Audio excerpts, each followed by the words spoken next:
Welcome to Market View with Ike Iosa and Friends.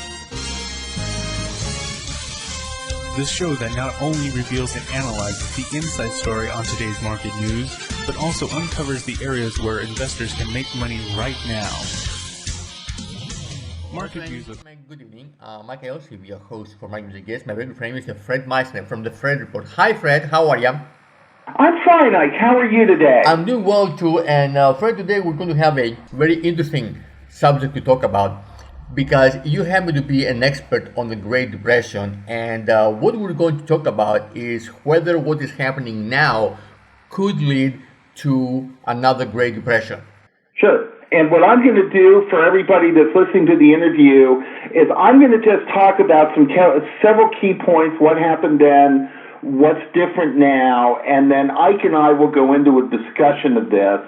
And I would offer to people, anyone who has any questions about the content of this interview should feel free to interview either myself or Ike.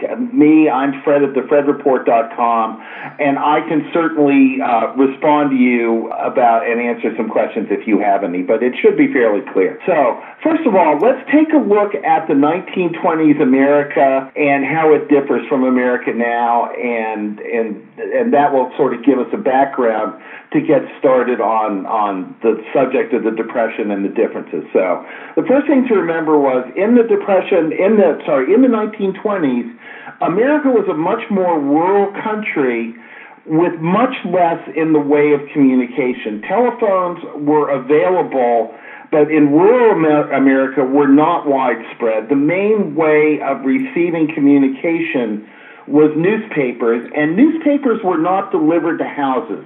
You pretty much had to go into town to a newsstand or a news store to buy a newspaper. So, with that in mind, let's look at the typical family in 1920 getting ready to go to market while the crash of 1929 was going on. Okay? So what would happen is you would get in your car, your Model T Ford usually, or Model A Ford, and remember that the first installment payment plans ever on anything were first designed for Henry Ford's automobiles in 1926.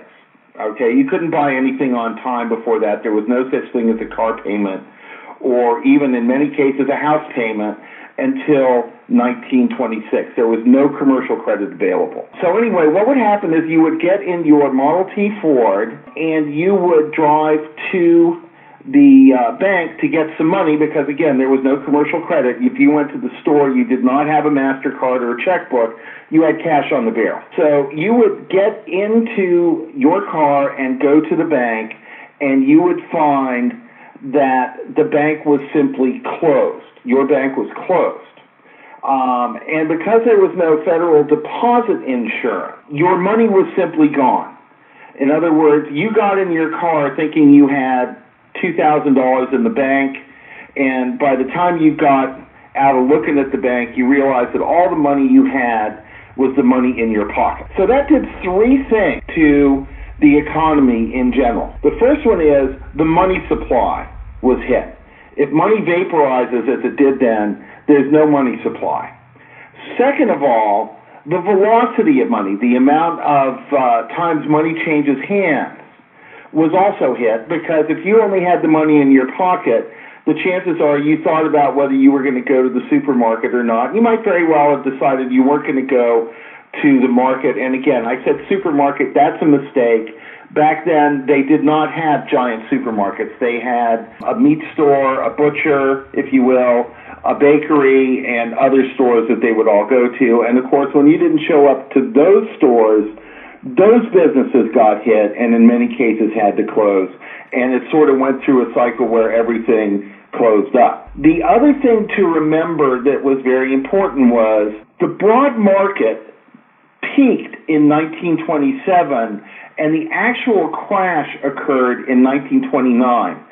The economy was different then, but one of the key issues for why the market peaked in 1929 was that business inventories were way up. And business inventories being way up meant a couple of things. But the main one was you could not put people back in the same jobs after they lost their jobs. If you were a company and you had an inventory of 4 or 5 months worth of washing machines, you couldn't put somebody back to work making washing machines. So what happened there was you had something called the Reconstruction and Reclamation Corps, and they did things like go to Lake Lanier in Georgia and build a lake. It wasn't Lake Lanier before they got started and dammed it up. They built things like Mount Rushmore. They built the Hoover Dam, all that sort of stuff. And those were, we hear about make-work programs, and those were make-work programs. Those were jobs that people had to have. But the reason for that was the jobs that those people had vanished. Now, let's look at what the Federal Reserve has done to stop this sort of thing from happening. Obviously, the coronavirus has increased unemployment tremendously, but the stimulus checks have put money in people's pockets, and the Paycheck Protection Plan has essentially kept a lot of the businesses open. And that's a key thing, because the Paycheck Protection Plan not only does something to help the velocity of money, which has been hit now because of the lockdown, but which will start to end and go back up again as the lockdowns end in states. There was no hit to confidence now like there was back then, because people have money in their pockets. People also have credit cards and things now. People can eat. And of course, because of the amount of commercial credit available in credit cards, the all-important hit to the money supply never occurred. Now, it hasn't occurred yet. So in my view, what those things mean is, first of all, the three-pronged approach that the Federal Reserve and the U.S. government has used to mitigate the force of what's happened with the economy closing up were pretty much exactly the right thing to do. You have to have money supply, you have to have velocity of money, and you have to have consumer confidence. And those have not taken the sort of hit that were taken in 1929 to 1932 at all. It's very, very different now than it was then. Well, let me just say, we have whole sciences of logistics and materials management. You can get an MBA today in logistics and materials management. There is no huge inventory buildup. People can go right back to work making washing machines, making cars, all this stuff when these factories reopen. Essentially, you can put the same people back in the same jobs with relative ease, compared to that period of time in the 20s and 30s where you simply couldn't do it. The jobs were not available. There was no need for the products. All of that stuff is different. So our belief now is that because of those things, we're not going to have a depression like we had in 1929. If we have a really severe recession or depression, it's going to be for some other reason. Possibly public health, coronavirus comes back and no one can leave their homes for years or whatever. But right now it doesn't look like that's happening. And here in Georgia, the state, I'm in Atlanta, Georgia, for those people who don't know me on the call, we're reopening. Things are going along well. The curve is still flattening. I heard Governor Kemp and our state doctor today on WSB radio in the morning on my way to Costco, which again exists as opposed to in the Depression that wouldn't exist, talking about how the curve was flattening and how things with the reopening were going very well. So that's where I am on it. Those are the major differences, and I'm sure Ike has some questions for me, and Ike and I will have some discussion, and then I've got some books for anyone who wants to read those books. The headlines of lately have been around two things. One is we're going to have another Great Depression. The other one is, we're going to have hyperinflation.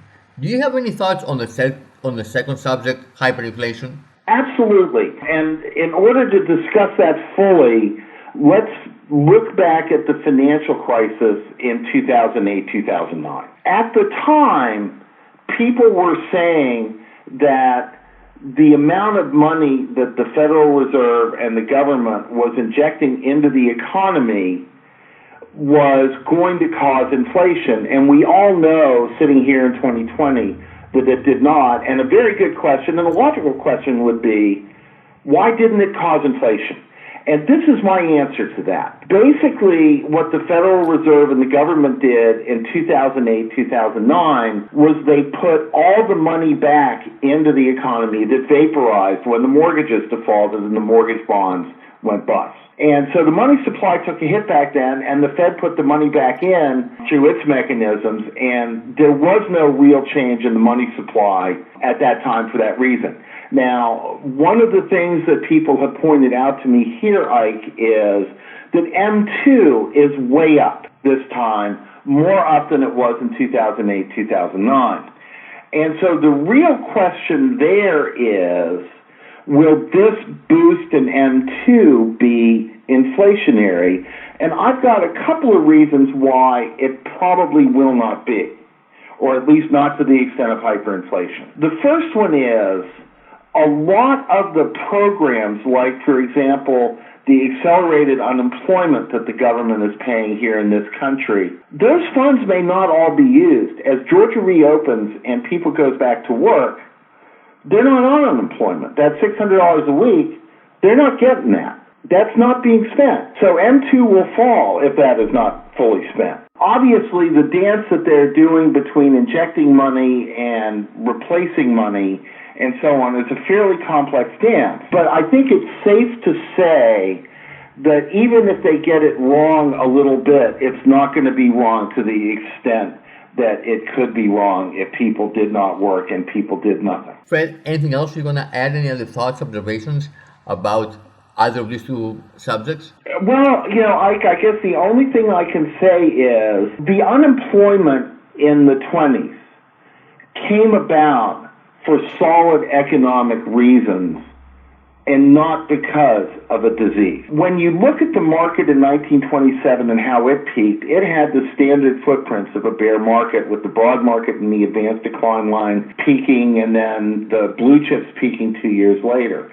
None of that happened here. The advanced decline line was making new highs before this started, and the market just fell apart when it became apparent that they were going to have to shut huge sections of the economy down. So I think the situation is very different. And before we sign off, let me mention these books to people for anyone who wants to read about the Great Depression. Honestly, if you're a student of the markets or you're at all interested in finance, even if you're not that interested in the Depression, these are fun books and interesting books to read. There are three of them. The first one is a book called Rainbow's End, and that was by a gentleperson named Klein. I believe that was, I'm looking at it now. Yeah, it was Murray Klein. He was male. The second book is a book called The Day America Crashed, and that is by a gentleman named Tom Shachtman. Both of these are factual, but have enough oral history and history of the times written into them that you have enough context that you can really feel yourself being there and feel what it was like and understand it from that perspective, as well as the pure numbers.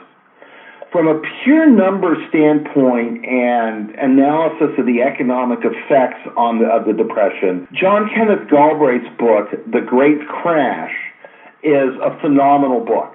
But it's much drier than the previous two. Galbraith's book is the one that's read the most. The previous two are actually a lot more fun and interesting. If anyone wants answers to specific questions, get a hold of Ike, and Ike can get a hold of me, or email me if you wish at fred@thefredreport.com.